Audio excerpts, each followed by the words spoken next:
Hey everyone, and welcome back to the Zeldudes Podcast. This one's the first episode of 2025, and the first one with the Switch 2 as an official console. Finally! So yeah, tell me how you're feeling.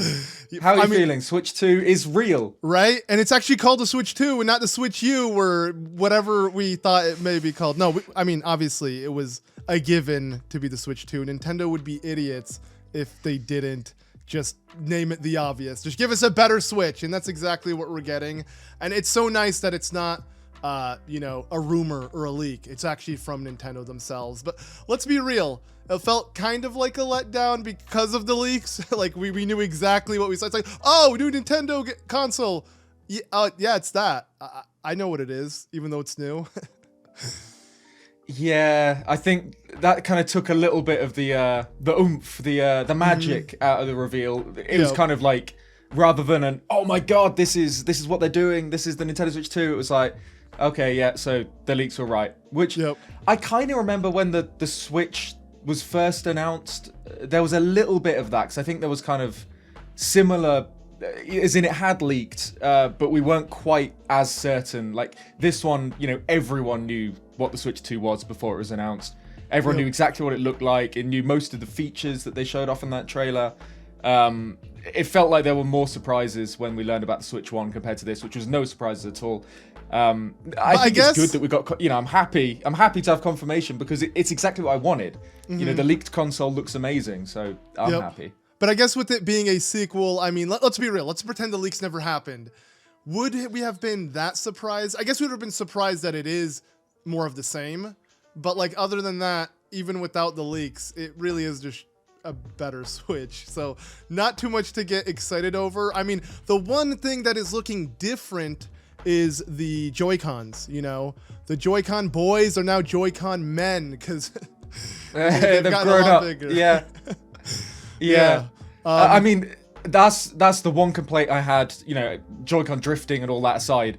But the one kind of actual, I suppose you could say Joy-Con drifting a design flaw, but like problem with the design itself of the Joy-Cons is just their size. I think they're quite nice to hold, especially when they're on the Switch rather than in the little thing. Yep. It's just they're too small. I think a bigger Joy-Con, I'm happy with that. I think that's fine. What do you think of the drift? The little, literally the drift. Well, I love it. Yeah, personally, love drifting Joy-Cons. I don't like walking straight in games. I prefer kind of angling to the left. Get what I Much mean? more fun that way. Like literally, the Joy-Cons were drifting in the trailer. Like, yeah, well, there we go. They turned Joy-Con drift into an actual gimmick. Literal. Because although a lot of people are saying that the Switch 2 doesn't seem to have a weird Nintendo gimmick, but it kind of seems like it is. That one drifted again, the leaks past me. Okay, sorry. I catch your drift. Yeah. There we go. I like that. So like the leaks did show that the Joy-Cons both have infrared. Not infrared. What's it called? The little the mouse sensor. The mouse sensor. Mouse sensor. Let's go with that. We'll go with that. Yeah. And you can kind of turn the Joy-Con on the side and use it like a mouse with Z and ZR as your mouse click buttons, which is crazy. It kind of makes sense in a way that this is whatever the gimmick of the Switch 2 is. They've found a way to pack it in with some strange little Nintendo feature. And I'm happy with it because it doesn't seem like this will get in the way of it being a normal new iteration of the Switch. But I can see it working really well for games, like Mario Maker. Anything that you feel that you'd like to just click and drag. Like literally any FPS, cool Metroid, Prime. Actually, well, I guess Prime 2. Well, we'll see. I guess there's a lot of questions. That's the problem. Okay, Nintendo being Nintendo, revealing something but barely giving us any information.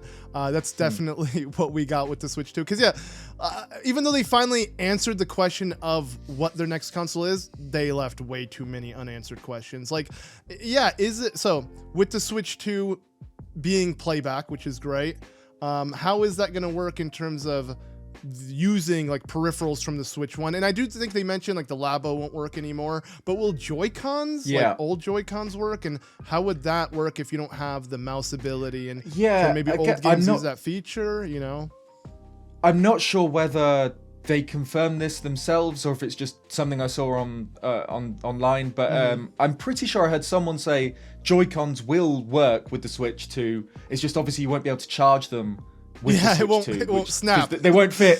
There's gimmick. no rails, exactly. Yeah. But I assume they'll work through Bluetooth. You know, like you can. Yeah. So if you have all your friends over for 8-player Smash or 24-player Mario Kart 9. True. Yeah, that was. Then you can use Joy-Cons and stuff. Yeah. Let's be real. That was the moment you went pog face or whatever the term is. It's the soy jack. Yeah.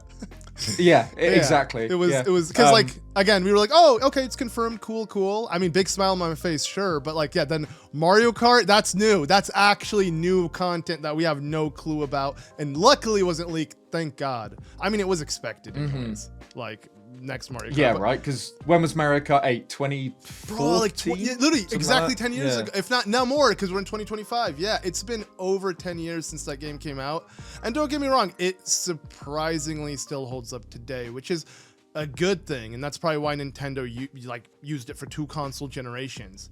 But thank God, thank God, and we're done with that. The thing is, somehow with Mario Kart 8 on the Wii U as well, they managed to catch lightning in a bottle. In that, I think to this day it's in my top 3 kind of visual Nintendo games. I think it looks better than almost any other Nintendo game. Off the top of my head, I don't know. Luigi's Mansion 3 looks gorgeous. A good one. Yeah. Metroid Prime. I probably Metroid Prime remastered does Breath look of really the Wild. good. But again, I think Mario Kart 8 they look good, but I don't know. Mario Kart 8's just got something about it. Breath of the Wild looks better than Mario Kart. At least this I like. I mean, teach their own. Yeah, I guess you don't. I mean, in things like the vast draw distance and stuff of Breath of the Wild and Tears of the Kingdom looks amazing. But I don't know. Just as I don't know. Anyway, Mario Kart 8 looks amazing. Yep. That was one thing I was disappointed. Is probably too strong a word, but seeing Mario Kart 9 revealed in this Nintendo Switch 2 trailer, I wasn't completely wowed by the visuals. I don't know how you felt. I was. I immediately knew it was a new Mario Kart because Mario is so he looks like Mario Wonder. His face stretches and is very animated. He's kind of he looks more adorable. Like he has that kind of, he just looks more innocent. There's something about him, right? Like there's something about this new Mario. He's not quite chibi. But if anything, smaller, he is more chibi. I feel like he's just more rounder, cuter. Like Mario Wonder was the beginning of this new, slightly cuter Mario. It's weird to describe as a mustache, fat plumber man cute, but you get what I mean. He's cuter. Yeah. I mean, he's always cute. But I know what you mean. He is. Speaking of cute, DK, I'm kidding. It depends on how you look at it. I think the DK is a glow down. How do you feel about the new DK? I kind of like it because it's the Mario movie design, right? That they're using. Oh my God! Wait, is it? Wait, with the kind of dark behind the eyes kind of looks like a. You're right. It's similar. Like I don't think it's the same, but you're right. Whoa, it's way more influenced. It's more that sort of vibe. Yeah. It reminds me of. I mean, I kind of like it. Yeah, it reminds me of Cranky when he was young. Yeah. If you get what I mean. Because I haven't exactly, yeah. I haven't the one from the arcade game. Exactly, because I haven't gone through this. This isn't a Zelda trailer. I haven't gone through this frame by frame. Yeah, true. But I've seen some people point out that he doesn't have a tie, or you can't see a tie. What if it is Cranky and he's not young Cranky? What was the one from Super Mario Kart? Donkey Kong Jr. or? Oh yeah. Because that's a different Donkey Kong, right? So that could be it. Yeah, you're right. Donkey Kong Jr. became a. But there's something going on with that. Or a big boy because his face looks like a junior, but his body doesn't, to say the least. But so wait, you prefer? So you said you prefer. Oddly, I prefer the newer one. I really liked Rareware's style. The weird kind of mouth. So he just looked cooler. It's kind of like the transition from classic Sonic to modern Sonic. I felt like DK went that route. And even Mario. Mario feels like he's going in reverse. Now DK. Nintendo's going for the more cutesy style again, which I just find interesting.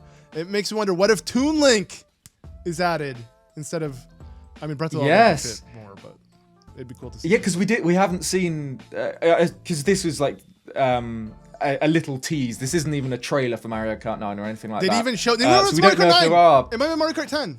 Like Mario Kart 9 is true. Mario Kart They might Tour. do the. Yeah.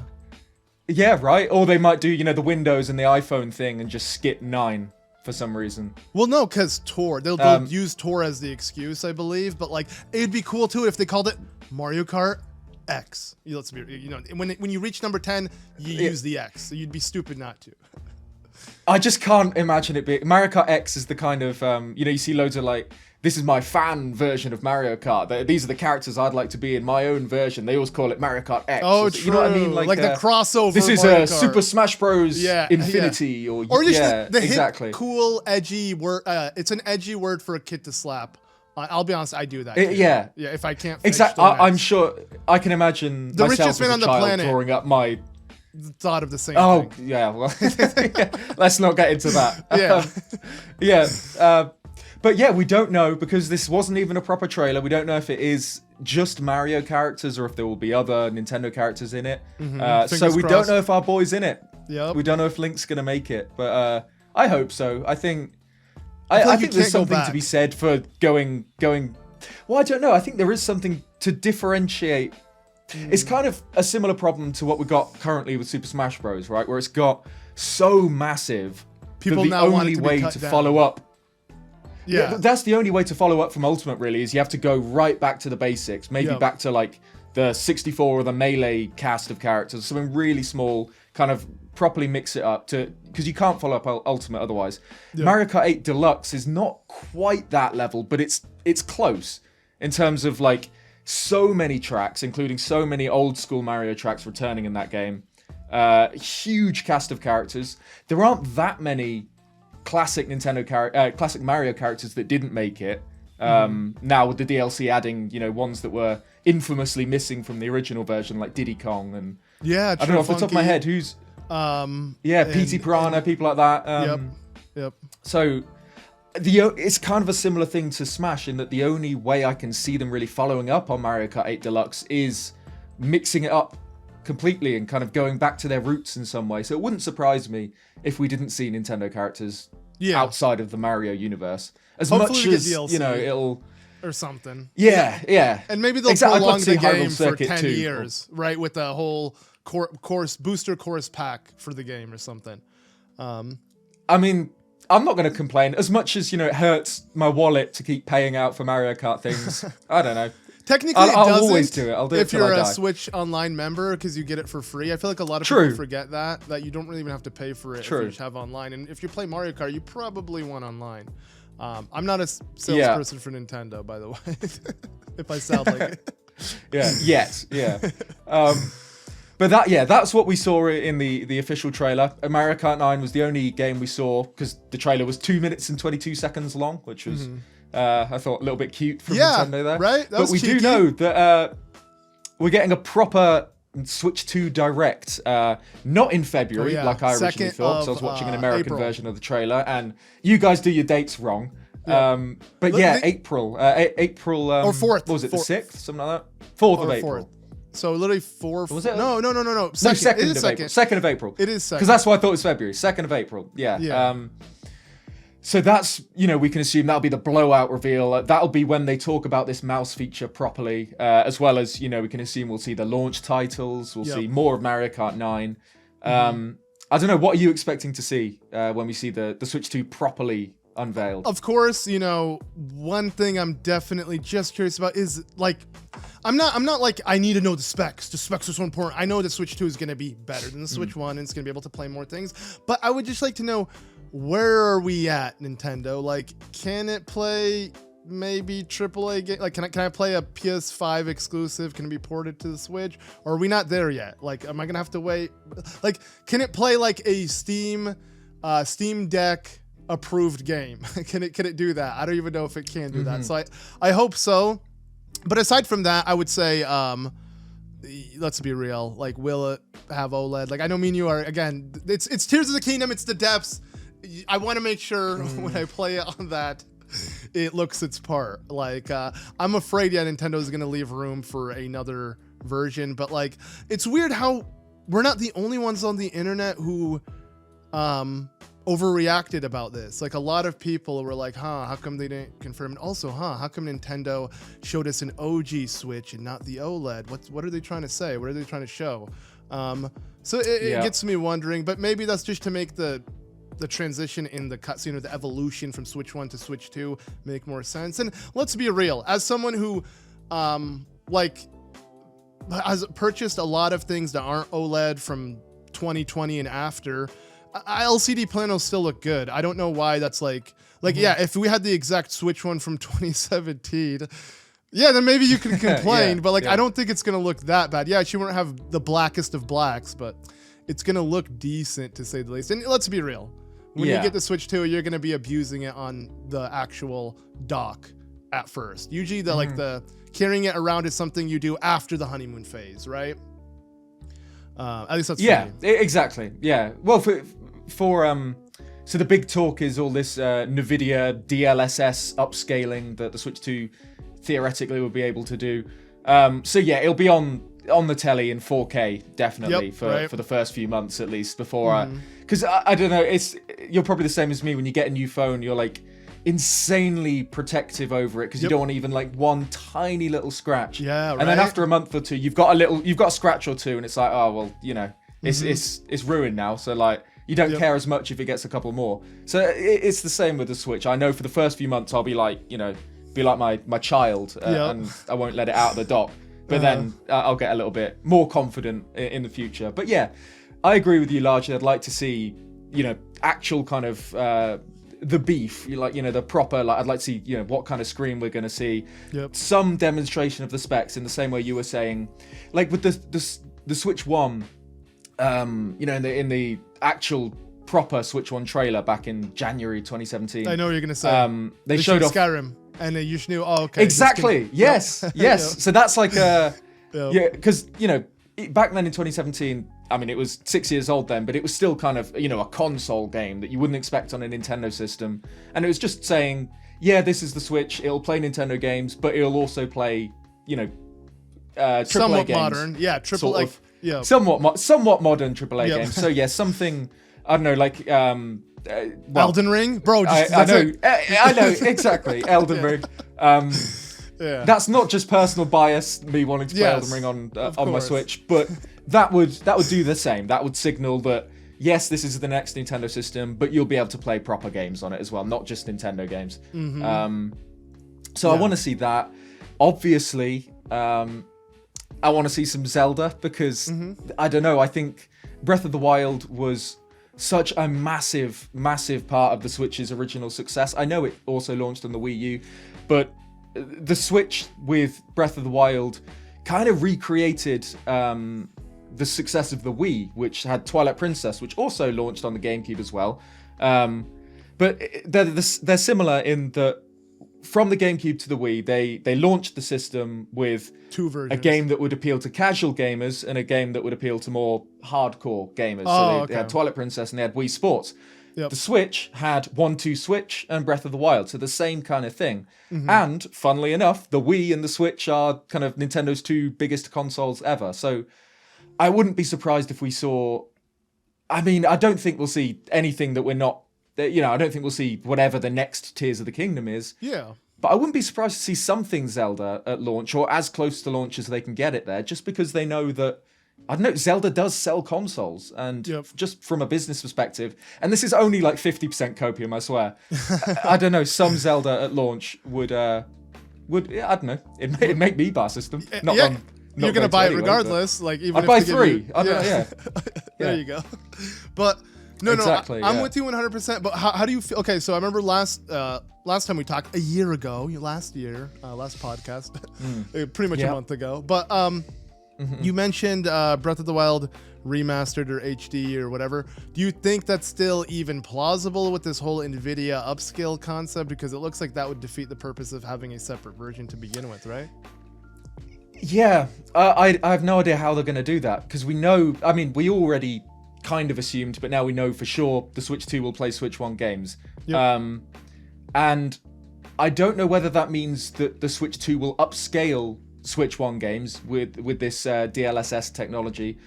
In which case you could use your Breath of the Wild your Switch cartridge for it and see it in 4K on your screen, or they would need a patch, which is probably more likely option that they're gonna. Unless you said AI, well, upscale. I forgot. It's like some sort of upscaling. AI? Exactly. Does it use AI technically? Yeah. I thought Nintendo said they're going to stay away from that, but I guess this is different. I know the PS5 Pro uses. I think well, AI is such like a massive term. I think Nintendo have said they want to stay away from generative at least AI and things like that. Yeah, and in creative forms like artwork and exactly. Okay, so I don't think we'll see AI procedurally generated worlds or whatever when that becomes a thing. Probably not too long from now. Right. But Minecraft I think AI is a term for like machine learning or whatever. Yeah. Just to upscale things. I think they're not going to shy away from things like that.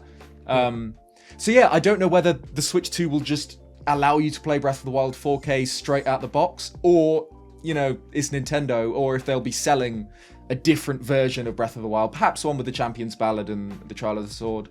That lets you play it in, I don't know, even better resolution. We're so in the dark at the moment with what they're going to do. Well, what do you think if there was no actual upscale or patch or whatever it may be, but it just played on a more optimized version of the Switch, that being the Switch 2? I feel like that alone would fix a lot of the issues people have with. I mean, I don't know about Breath of the Wild. It had a lot of slowdown, but like Tears of the Kingdom especially, like that would help out so much, because that game is just constantly dropping and actually lagging. Like full on, the game has to halt you a lot of the times when you like dive in the depths. Oh right, yeah. When you enter a chasm, you freeze for a second, right? But you still see the particles moving, so it's like it's kind of weird. It's really weird. Yeah.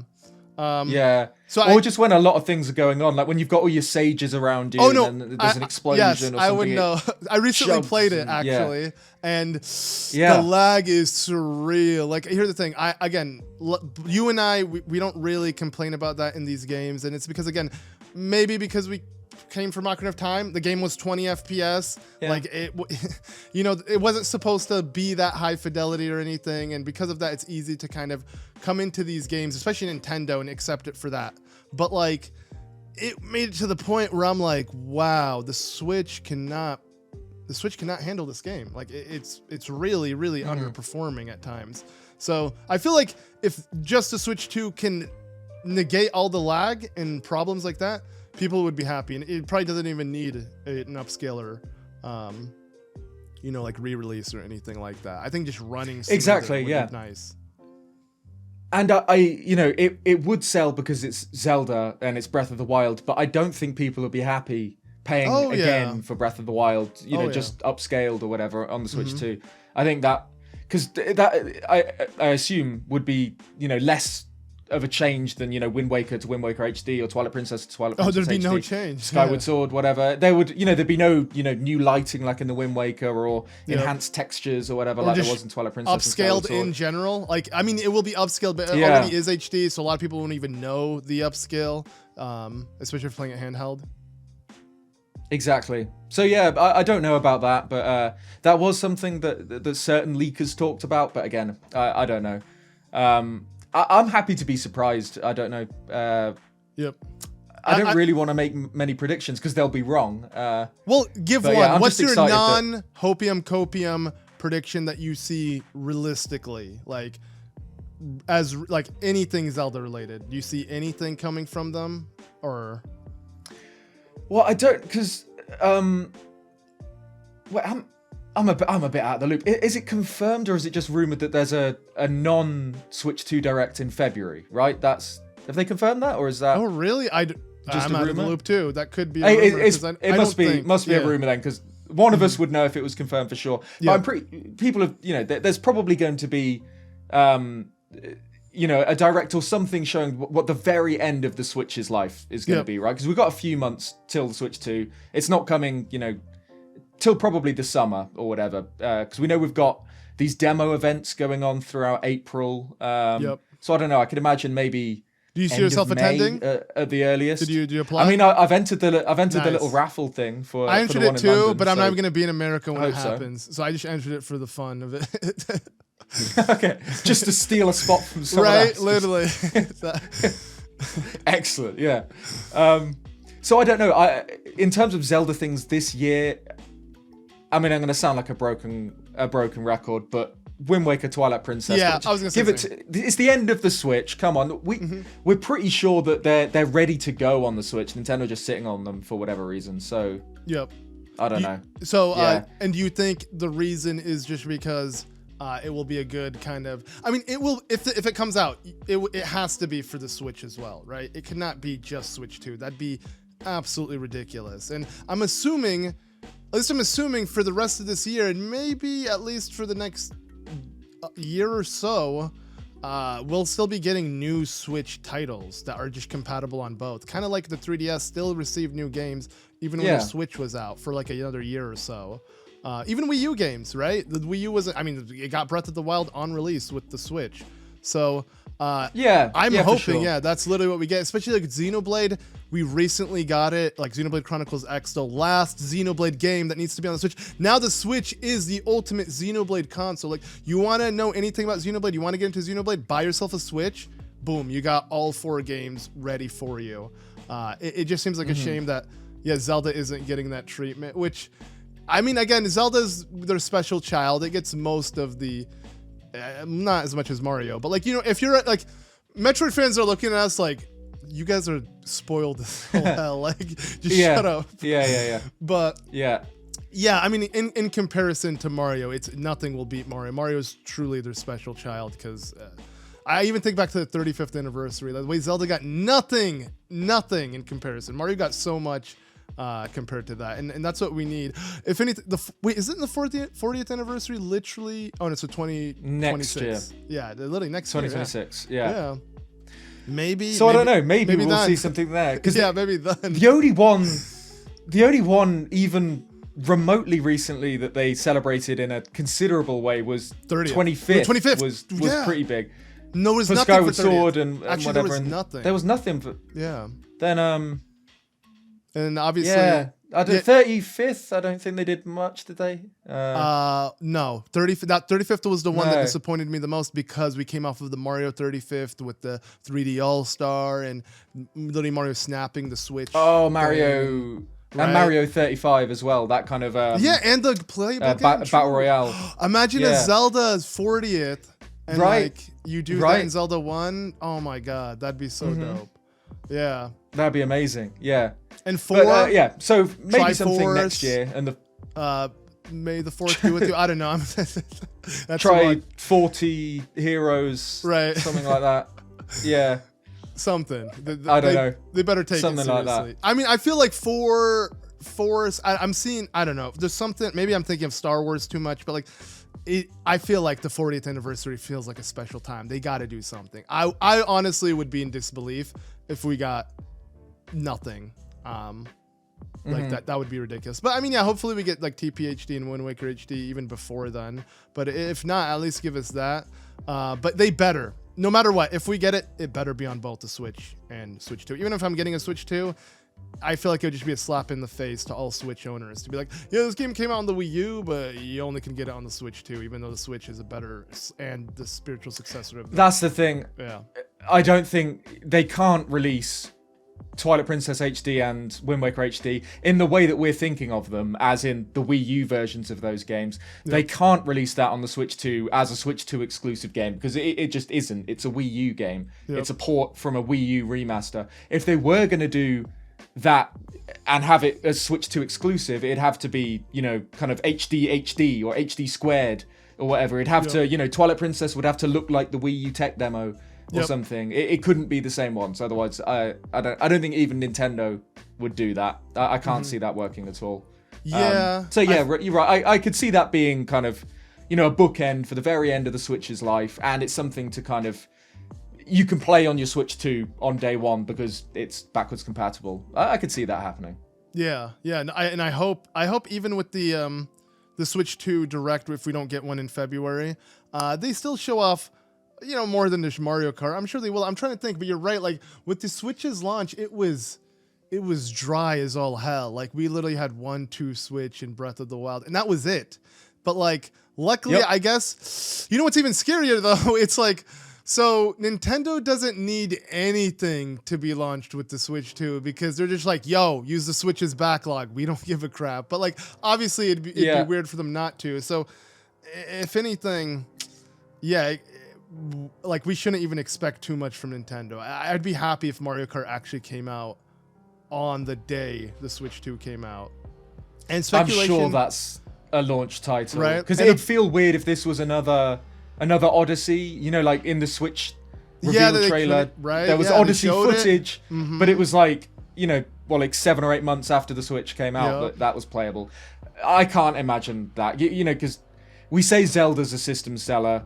Zelda is kind of nothing compared to how massive Mario Kart will be for selling Switch 2s. Right? So is Mario Kart even kind of, or no? It's the most sold on the Switch by like a massive margin. Yeah, it's great. And like, you know, it makes sense. Like, you know, we talk about Zelda all the time, but everyone I know plays Mario Kart or has played Mario Kart, or, you know, like Zelda is kind of, you got to be into games, or maybe you grew up with Zelda as a kid, or you got to switch. You got to be less Breath of the Wild like recently. It's for non-casuals. You got to be a little bit more into bit less casual to be into your Zelda. But then, yeah, Mario Kart is the most casual of casual. Everyone plays it. If you're going to sell Switch 2s, make an exclusive Mario Kart for it, and it will sell. So, you know, that'll be.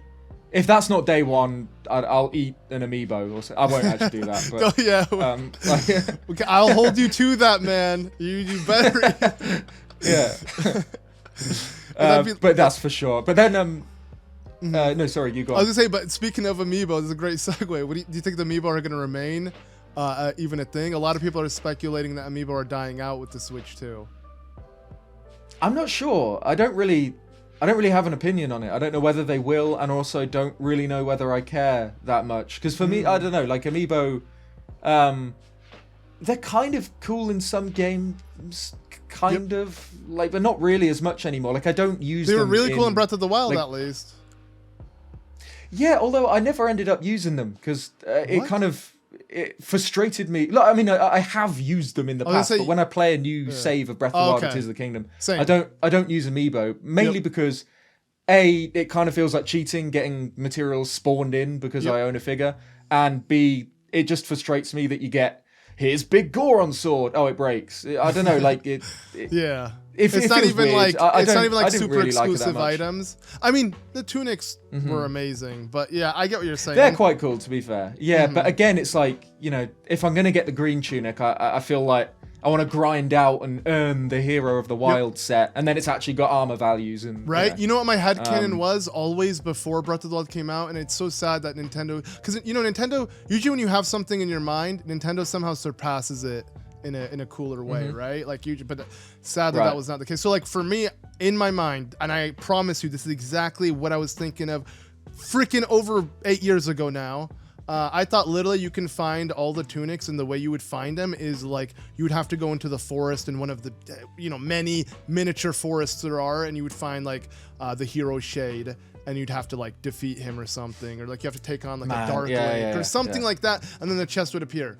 That would have been so amazing. Imagine every version of Dark Link from previous games, or again a character that references that game, and you had to, or anything. I mean, it sucks because I'm even thinking of like, oh, well, Tears of the Kingdom remedied it because you can get it in that, but it's like finding them in the depths through old map treasures. No. That was or just places again, and I promise you, listener, this is not going to turn into a Tears of the Kingdom bashing stream. Crap. One point to make. Like the Phantom Ganon set, you get it as a reward for the labyrinths for some reason. Right, it makes no sense. Yeah. One, doesn't really fit, and two, it just feels so weird to take an Amiibo item from Breath of the Wild and give it as a reward for a new set of 3 quests in Tears. But anyway, there you go. No more Tears of the Kingdom. Hey, at least it's an official Zeldudes podcast now. We made it official. We threw in some Tears of the Kingdom shade. Yeah, you can strike it off your bingo sheets with Bash Tears of the Kingdom. Now we can move on. Yeah. I mean, to be fair, without descending into, I wish Tears of the Kingdom was different or whatever, you've just played through Tears of the Kingdom for the first time in what, like a year, something like that? Yeah, pretty much. Has your opinion moved? Do you rate it higher or lower than you did? It's exactly where it was at. I feel the exact same way. If anything, all it made me do is appreciate Breath of the Wild more, because it made me feel like there is a huge difference between the two. And it's funny, we've said this many times, it's just, again, the difference between Breath of the Wild and Tears of the Kingdom is Breath of the Wild's boots on the ground, Tears of the Kingdom is in the sky, literally Minecraft survival, Minecraft creative. Boom, bang. That's it. It's I still feel that way. I bet you if you replayed it, you'd feel the same thing. And I mean, I don't think that's a bad thing. It's like someone going from Ocarina of Time to Majora's Mask. They're both good in their own way, and you know, you might prefer one over the other. I don't think that really matters too much, but obviously it's still a bad comparison because Tears of the Kingdom is just too similar to Breath of the Wild. Nintendo's never given us a Zelda sequel that close, and I think it shattered everybody's mind, including the hardcore Zelda fans. And yeah, it just makes me excited for what's actually next. Because I mean, I don't even think we can even start to try to somewhat, slightly, sort of, kind of, maybe predict what it may be, if you know what I'm saying. Like, we have no grasp on what. It's the same thing with the Zelda movie. Like, it's just like, there's nothing to talk about. There is literally nothing. They've given us nothing. Like, there's more to talk about regarding the Switch 2 as we did than a Zelda movie or what's next for Zelda, because we have no clue what the direction Nintendo's going to take. I guess the only clue we have is it might be more open air. I still think that's a good thing. If anything, one thing that just generally revisiting both Tears of the Kingdom and Breath of the Wild have done to me is made me appreciate the open air concept and made me confident that if Nintendo keeps going with it, it will not be an issue. I am over the whole Nintendo needs to go back to traditional Zelda, Nintendo needs dungeons. No, they don't. They don't need that. They just need a new world to explore. Let's be real. What you felt with Breath of the Wild was unmatched, unlike no other, right? And that is because you got to explore Hyrule for the first time in this new way, unlike any other. Tears of the Kingdom was just more of that. So yeah, it wasn't going to hit the same. If Nintendo gave you a new world, an entirely new world, new characters, new setting, new everything, and yeah, you still have to find shrines, I bet you it would be still so amazing. And of course, we would need new Sheikah Slate / Zonite abilities. It would need if they just constantly change it up each time, and this is the new standard of Zelda, I'm okay with. Like Zelda with the echoes. Like that is such a non-Zelda concept, but it worked. Like Nintendo can really add so many new abilities and then keep at its core Zelda. And same thing with older items. Like imagine Hookshot. Hookshot would work perfectly in Breath of the Wild and Tears of the Kingdom and not break it whatsoever, because even if it's a long shot, it's not going to go that far, you know? Exactly. See, again, we can't.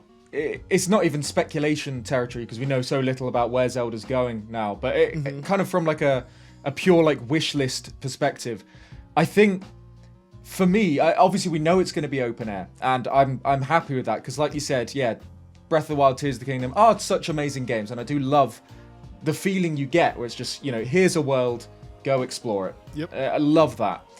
But like you said, with Breath of the Wild being kind of more boots on the ground compared to Tears of the Kingdom's kind of sky stuff, that's true.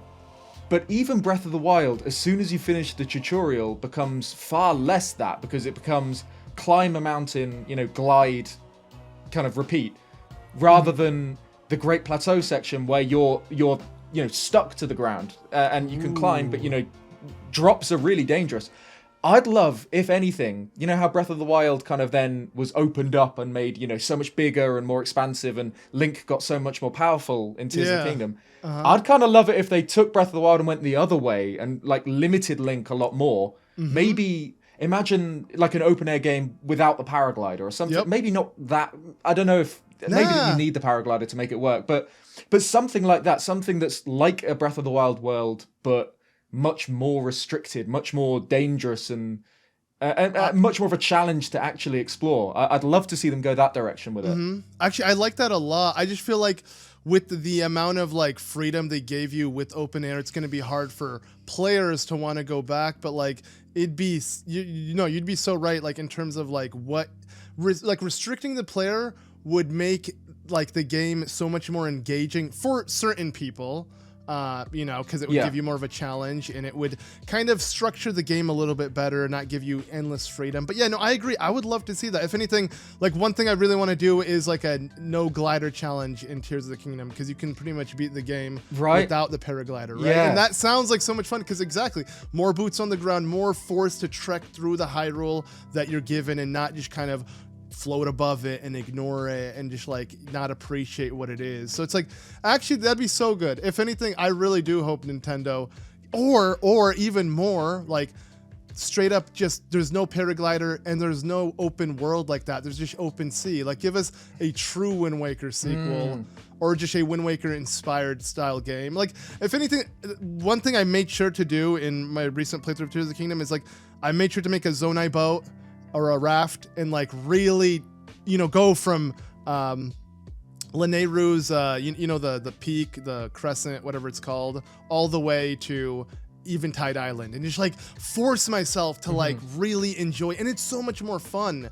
I think literally the game giving you too many options, it takes away from that fun. It's literally like, again, when you play Minecraft Survival, it's like you really feel it when you find that diamond pickaxe. You really feel it when you build your house.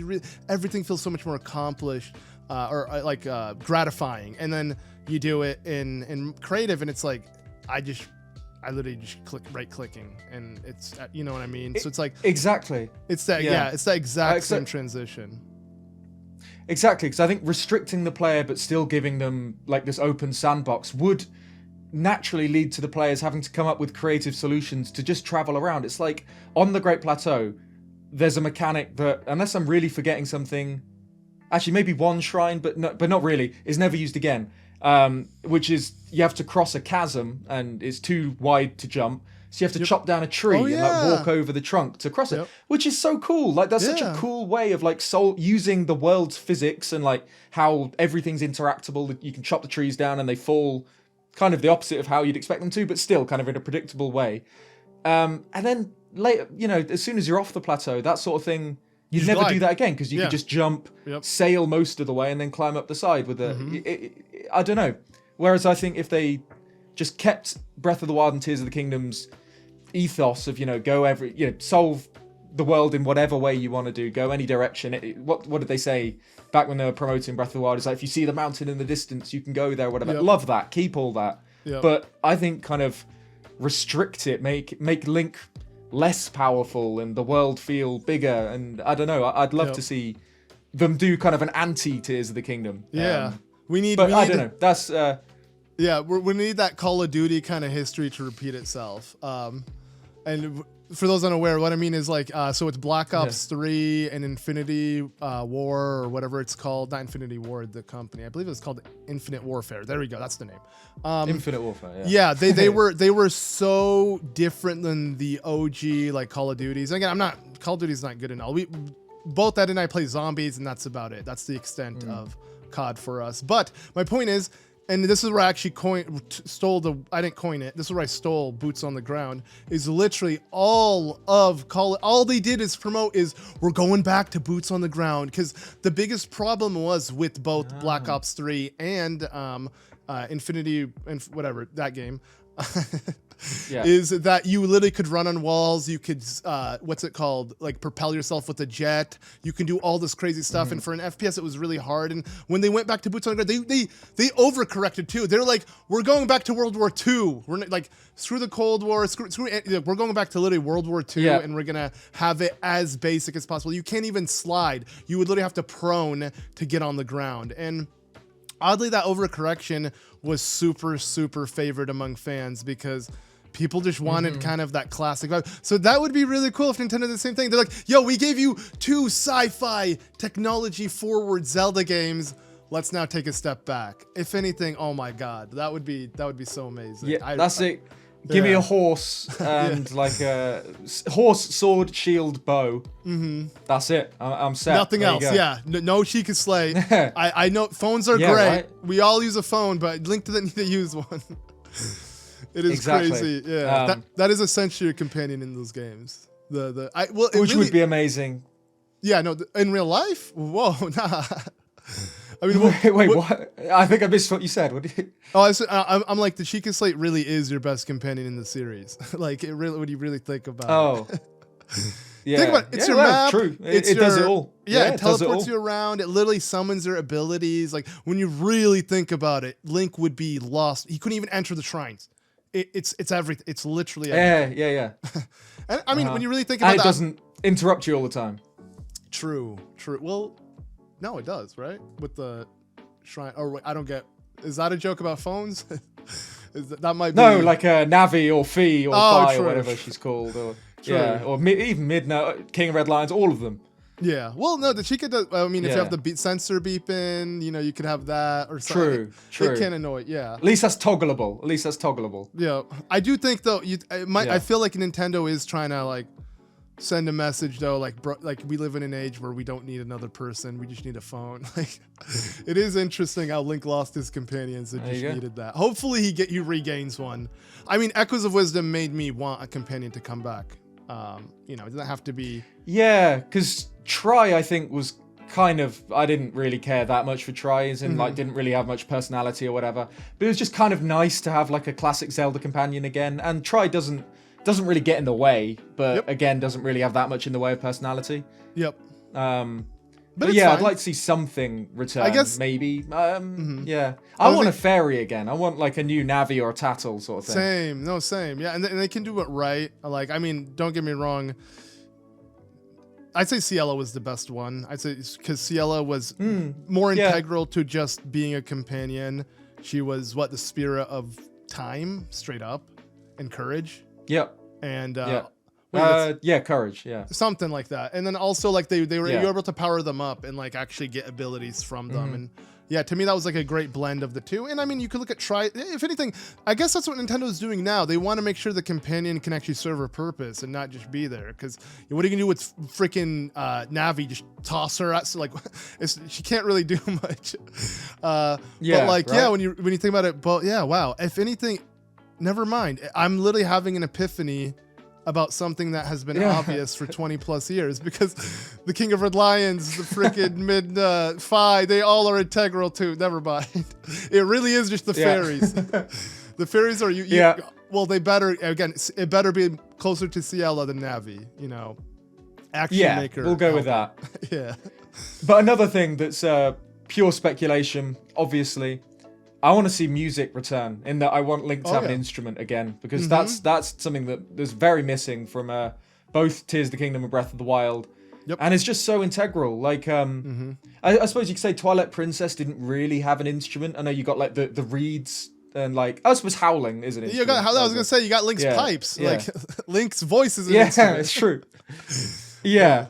But I don't know, that's just something so iconic. Like, Link is kind of like if he was a D&D class, he'd be like a bard sort of thing. It's like, I like that. It's something that's missing, that is missing from like this new Wild Link. Didn't get any of those musical genes from the hero's bloodline, annoyingly. Because, I don't know, there's just something so charming about learning songs and songs as items, like in Ocarina of Time and Majora's Mask, they're your warps. They're, they open doors. They like make characters give different interactions and stuff like that. And I do miss that being a part of it. Same. If anything, the closest thing we got to Tears of the Kingdom is whistle in front of a door to open it up. Like, see, that should have been a moment where we busted out some instrument. Which door's that? One of Misko's, it's for the Tingle outfit, or I think a part of it. Oh, right. Yeah, one of Misko's treasures. He literally says like the sound that comes between the teeth, or I don't know. It's a very vague kind of thing, but like, see, that would have been way cooler if it was like an actual song, like playing. I mean, again, if anything. Every time I go rest in Breath of the Wild, Tears of the Kingdom, I'm just thinking of the Sun song. I'm literally playing it on my soundboard. I'm like, why can't we do this instead? Play me the Sun. I want that. But I do get why you couldn't fast forward time in a game like Tears of the Kingdom and Breath of the Wild. Again, Breath of the Wild. They really want to emphasize the wild and the rain and trying to find shelter and everything. But yeah, like you said, just for like opening up doors or just, I mean, in general, it's not even just the puzzle solving. We like the music. The music, it sounds like I want to listen to it's as simple as that. Yeah. Right? Yeah. Exactly. It's just nice. It always accompanied Zelda really. At the end of the day, what are video games but a work of art? And music is a huge component in that, and I do miss it. But don't get me wrong, like one thing we have to give both Breath of the Wild and Tears of the Kingdom credit for is it's funny. Everywhere but the towns, they fall off in every other aspect when it comes to Zelda. But when it comes to the towns, there's nothing close. I'd say the town music in every single area, that effect that's a day and nighttime, and that they're so distinctive. And like Rito Village is like a homage to Dragon Roost Island or something. I would say easily. Yeah. So I agree with you there. But when it comes to kind of in-your-face tracks, like when you're in Hyrule Field, especially when I'm in Hyrule Field at night, it's just depressing. Where is, that Twilight Princess Hyrule Field at night? That also needs to come. So like, not only instruments. We also just need in-your-face music everywhere. It shouldn't just be in subtle locations. But again, I get it. Before someone argues. I was just going to say quickly. I could see coming... Oh, so go ahead. Oh, yeah, go on. Okay, let me just say before I forget. Okay, before someone argues, I get it. It's Breath of the Wild. They want you to enjoy the ambiance, the sound effects, the nature. So these games may not be the ones in why they didn't give us that, but maybe if once they move on, that we'll get it. So maybe it's not over. Exactly. Well, that kind of links to what I was going to say in that I think it is probably more likely that we'll see a return to more classic Zelda music in the next one, if only that I can't see the next big Zelda game being another post-apocalyptic game. In that, like, Breath of the Wild and Tears of the Kingdom both set in post-apocalyptic Hyrule, so it makes it makes complete sense that a lot of the music is these broken piano notes. Like kind of mirroring how Hyrule is. It's kind of very scattered, like you said, like ambient. Music, and like occasionally you can hear bits of old Zelda themes, like little motifs kind of creep in, but it doesn't come together really, because Hyrule hasn't come together. But then in the next game, again, I think it'd feel weird if it was another post-apocalyptic game. So I think a relatively safe bet for whatever's next is that it will be a bit more like Twilight Princess, where it's set in a Hyrule that is still alive until certain events kind of endanger the kingdom. I hope it isn't Hyrule. That's another thing I want to say. But either way, it won't be a post-apocalyptic world, I'm pretty sure. Meaning, I think it would make sense if we got much more, bombastic Zelda music again in your Hyrule Field themes or whatever. Perhaps not in the same level as they are in the older Zelda games, because you spend so much time in these new games just running around fields. Oh, true. If it was like the whole for time, 30 minutes straight, just like looking for Koroks. Right? Yeah. Exactly. But like, I don't know, there's ways to do it. Like, somewhere more ambient, but not quite old Zelda. We already talked about Skyrim this podcast, but Skyrim does overworld music so well. In that a lot of the tunes are really catchy, and some of them get quite, in your face. I don't know musical words, like big, like but they still kind of feel like overworld music. So there is definitely a balance that you can, somewhere between like scattered broken notes and massive Zelda music. Right. There's somewhere in the middle you can do. Yeah, you can't give us the full on like that. That like just on the repeat. whole time. Yeah. That would be too much. So they'd have to find like a common ground, which the best common ground actually, and it already exists in the game, is horseback. If anything, I wish the whole time you were in Hyrule Field, you just had the horseback music. I don't like how it's only on horseback, because then I have to be forced on the horse to enjoy it. But like, so they already had, and again, let me just say this. Hyrule Castle, best Hyrule Castle theme in all of Zelda, hands down. No questions asked. It's amazing. Point blank, period. Yeah, like that's it.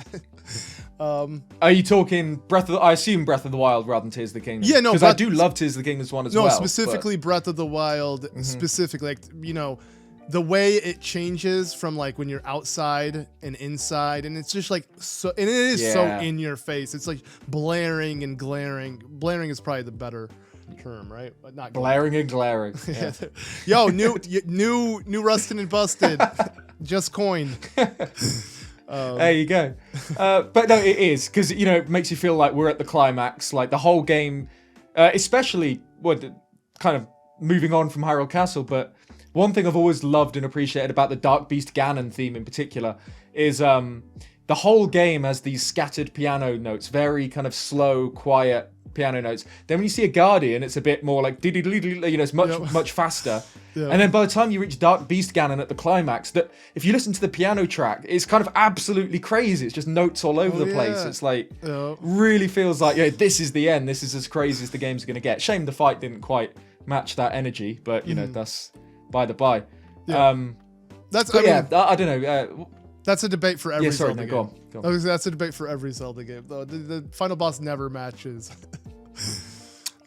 Tears of the Kingdom's final boss is sick. No, it is. Okay. That. Yeah, no, I'll agree. And I would say it's technically the most difficult, just in the fact that you can get flurried. It's like the fact that you're flurried. What was your reaction the first time you did that to you? Mine was on the floor. Same.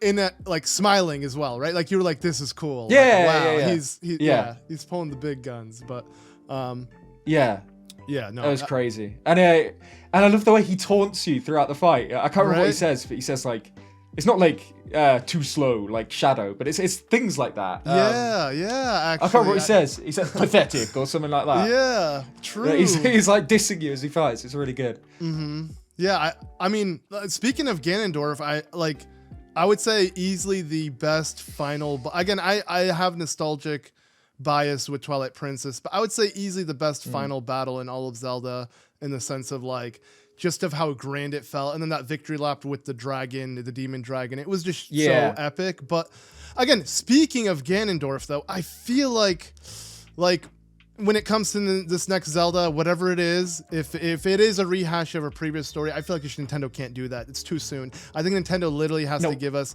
a step away from Hyrule and the prophecy and the Master Sword. Maybe the Master Sword can return, but like I think it'd be best. I really hope the next Zelda game is just completely different. It is the Minish Cap of 3D Zelda games or something like that. That's what I would want, because it needs to be something.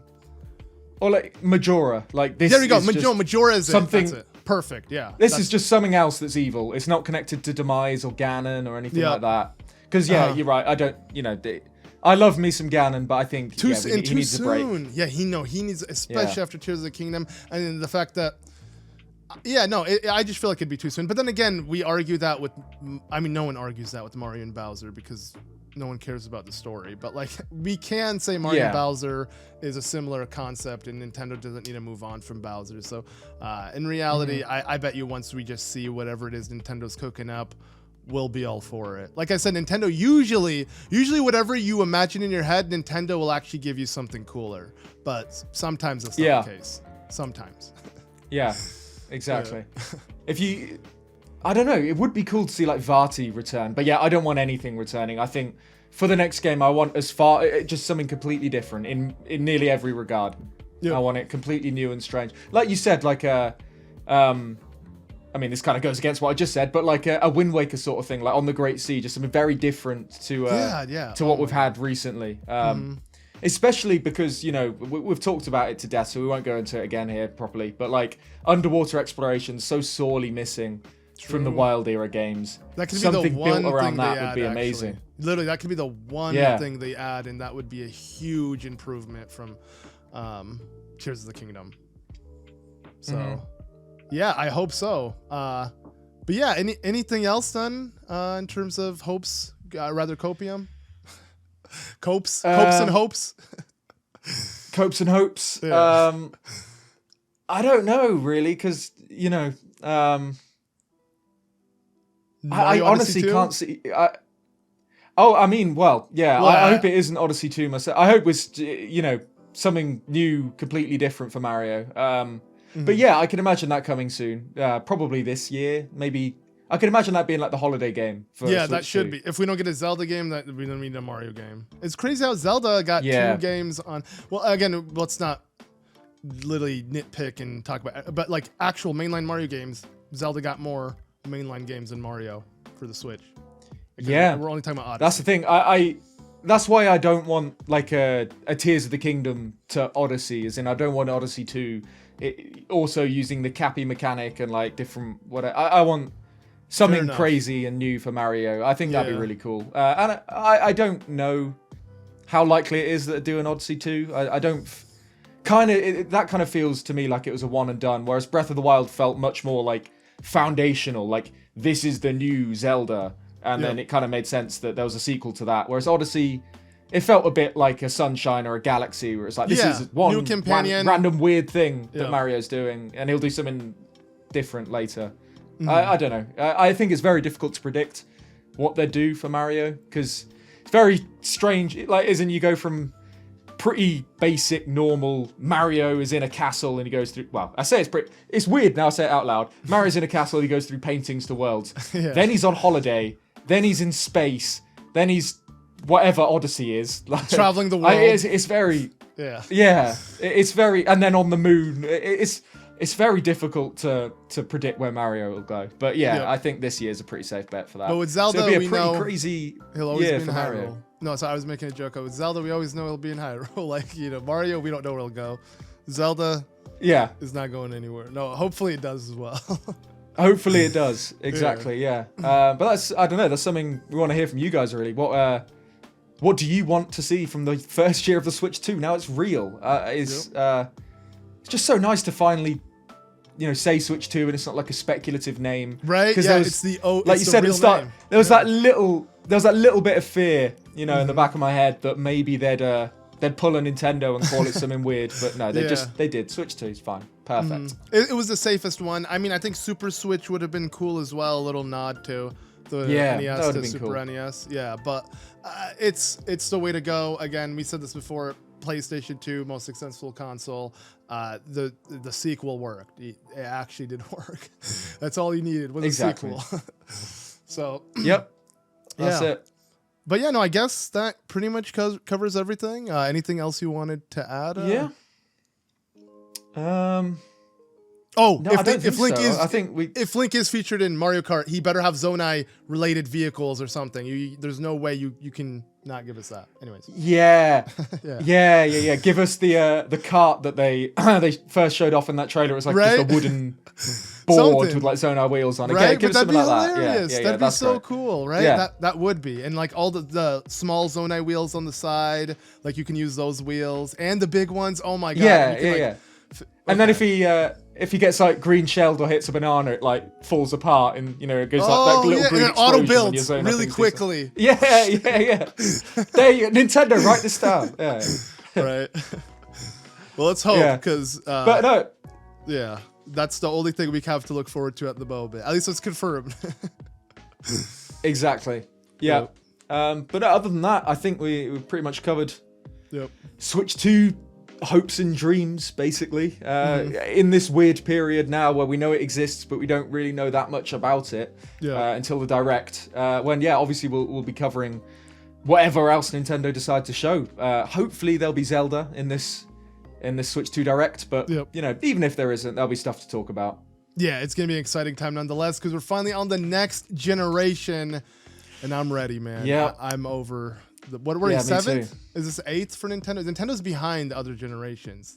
Is Nintendo catching in on the NES, 7th? SNES, N64, GameCube, Wii U, Switch? Okay, so it is 8th. Switch then I was right. Okay, then we are on the 8th generation for Nintendo because again, 8 generations started 2-3 years ago. More than that now, right? Xbox is even older. I don't even care. Xbox is not a part of the console generations. All right, why am I hating? You know what? Let's just end the video before I throw some more shade at. But thanks for watching, guys. We're back. First, like Ed said, first video of the year, but expect tons more real soon. I'm hyped. Yep, me too. Thanks for watching, guys. We'll see you in the next one. Peace.